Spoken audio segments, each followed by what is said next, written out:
Hey guitar players, today I want to show you a bunch of riffs that you can use to practice your triad inversions all over the fretboard, all over the different string groups.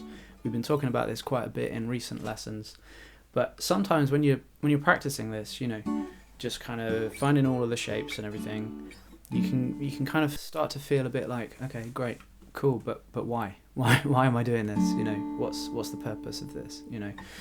So I think by applying it to some kind of musical context, musical situation of some description, you can start to see the value in this a little bit more, and it will open up new possibilities for you. Now, what I would recommend, if you play in a band or something like that already, then very simply just grab one of your set lists and go through all the tunes in your set list and apply all the stuff we've been talking about to the songs that you already play. This is much easier if you apply it to stuff that you already know. However, here are a few little riffs that I've discovered are really useful for practicing this. This might have been through teaching or gigs and learning set lists myself and all that type of stuff, but yeah, just a few riffs that are kind of useful for trying to help you apply all of this. So first of all, this is probably one of my favorites, is You Can Call Me Out by Paul Simon. This is great for practicing major triads, chords 1, 4, 5.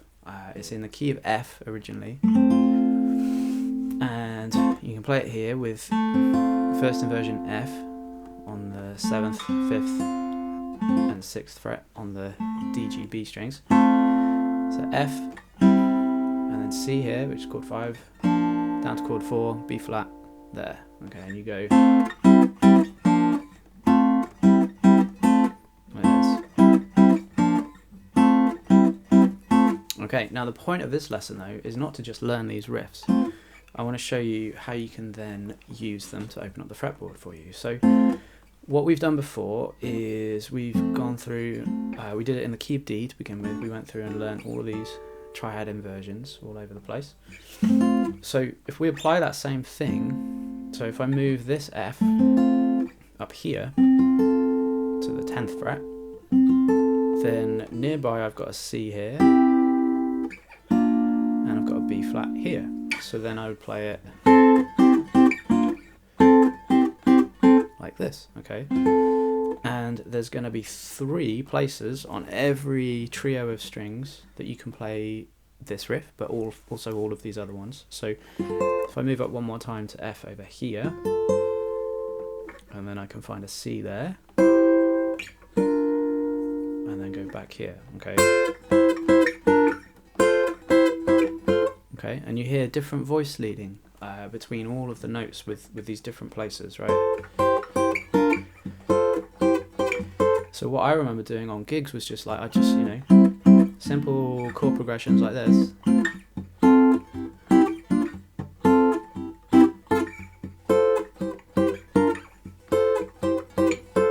Okay, then you want to do that on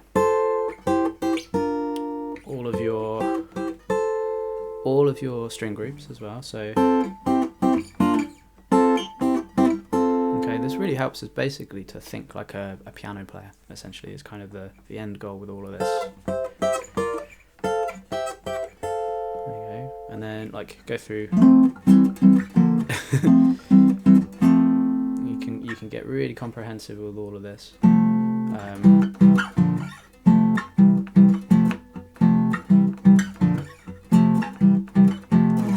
Which is quite fun, So mess around with that one. Another one that's really good for practicing major triads is another one of my favourites. This is Franklin's Tower by the Grateful Dead.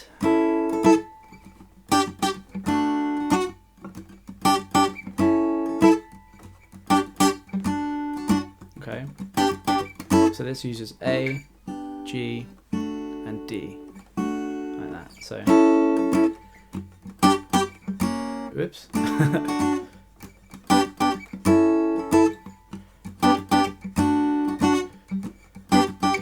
Okay, so through the same logic, A, G, D.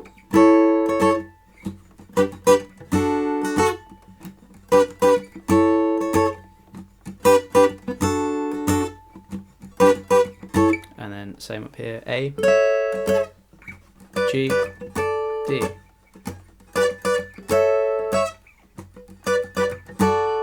Okay, try another string group. A, G, D.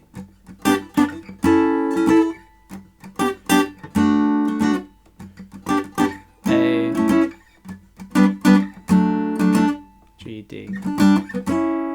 Okay, it's hard to hard to play and talk at the same time. A, G, D. Okay, you see what I'm doing? I'm just kind of taking all of these, finding all these little groups, these little voice leading groups, okay, nearby. So there's two that you can use just for your major triads. Let's find some with a minor triad in as well then. Classic example.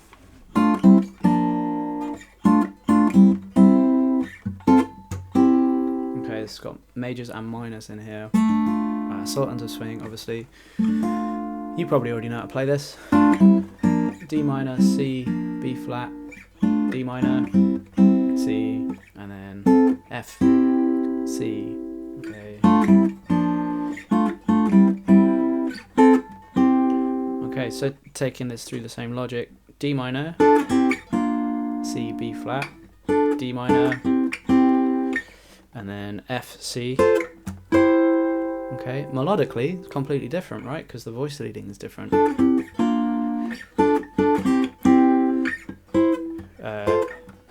But useful exercise nonetheless. Go try somewhere where you probably wouldn't choose to play this immediately, you know, like go down on the low strings, D minor, C, B flat, and then F, C, like that. Oops. You see what I mean? Now, if you go to my Patreon page, I've got all of the triad inversions written out all over the place. All these riffs, I'm going to sort of just chuck them on my website for free, because obviously they're not my riffs, so I'm not going to sell them. So, but all of the triad inversion stuff, the lessons on all that is available on the Patreon page if you want to go and check it out. Now, I just want to pause for a moment. We'll get back to this in a second.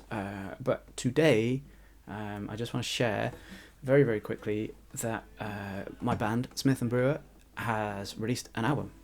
Today, or at least the day of that this video comes out. It's called Back to the Country. There's a link below where you can go and have a listen to it if you are interested. We recorded it in a beautiful studio in Wales on one microphone, one big fancy expensive microphone, and it was a lot of fun. It was really, really nice. We're really happy with how it's turned out. We managed to film most of the session as well, so there are some full song videos over on our YouTube page if you want to go and check that out too. It's all kind of, it's broadly folk music, acoustic folk music, but with a lot of country influence and a lot of blues and rock and roll influences. So if that sounds like your type of thing, then go and check it out, and that would be much appreciated. Alright, let's try another one with some minor triads in. There's a Weezer tune, what's it called? Island in the Sun? Not Islands in the Stream. Islands in the Sun. It starts with an E minor, A minor, D, G. Okay. Okay, so, explore. Go E minor, A minor, and then D to G up here. So okay, and then you keep going up here, E minor, A minor, D, G, like that.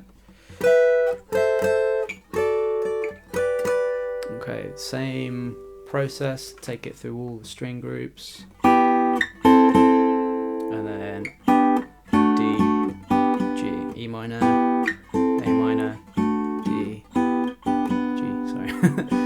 And then somewhere else, E minor, A minor, D, G. You see what I mean? So you can kind of go through all of these different areas with these. So now let's do one that will help us practice wide triads as well, because these are important and beautiful in their own way, and they're also really difficult. Now, there is a beautiful tune on Bill Frisell's first record, I think it is. It's a tune called Throughout, and it's got some like really, really nice voice leading in it. It starts like this. It's got a B flat diminished triad, and then you go to D with A in the bass, so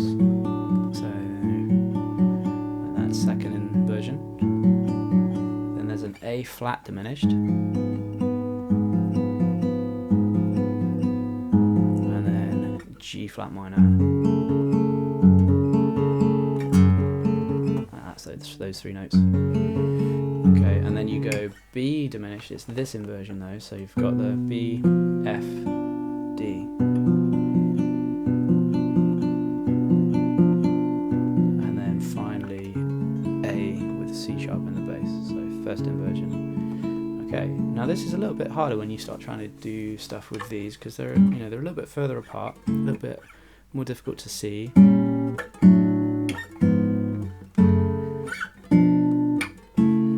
But, it's still quite useful. Now, we know from before that all of these diminished things, we can just move up or down minor thirds. So then I need a D major of some sort nearby here. Then I want A flat diminished, which I could do D diminished. F sharp or G flat minor. That's a nice one. And then B diminished, which is the same as D diminished, or maybe I'll choose this voicing so it's the same as the other one. And then A major of some description, like this. Okay, and then these appear on the different string groups as well. It's a little bit more, you have to put a bit more thought into finding them because they're a bit more spread out, but you've got, there's my first diminished, D, A flat diminished. What about if I go over here?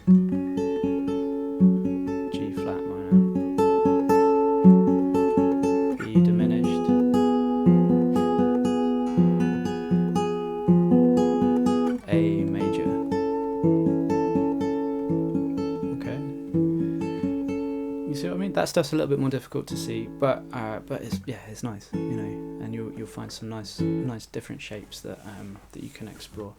So I hope some of that's useful, and let me know how you get on. There's, as I said at the beginning, go through your set list. There'll be a million songs that you can apply this to. Perhaps you've got some really good suggestions. Feel free to drop them in the comments or whatever. And if you want to go and check out the new Smith and Brewer record, I will be very, very grateful. And thanks a lot for watching. I'll see you soon.